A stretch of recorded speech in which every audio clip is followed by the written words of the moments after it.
Bowers & Wilkins introduced its new 600 series of entry-level speakers, consisting of 4 new models: the main 603 floor speakers, the 606 bookshelf speakers, the 607 smaller bookshelf speakers and the HTM6 center channel speaker. All are available in black or white, and are designed for anyone who is building a beautiful home theater or home theater system. The speakers themselves may not share the impressive aesthetics of the B W 800 series, not to mention the $60,000 Nautilus, but each one is custom-made and clean-looking, and will likely become an instant spot for guests of your home.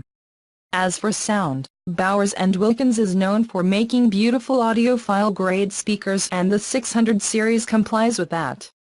Each speaker features the new B W Continuum Continuum cone mid-frequency driver, which is made of woven compound instead of the traditional Kevlar cone for which B W has traditionally been known.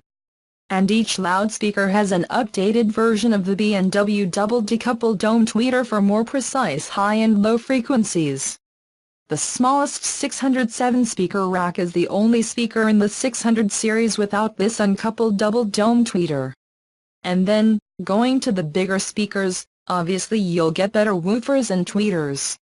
The 600 series is also the most economical B W speaker you can buy,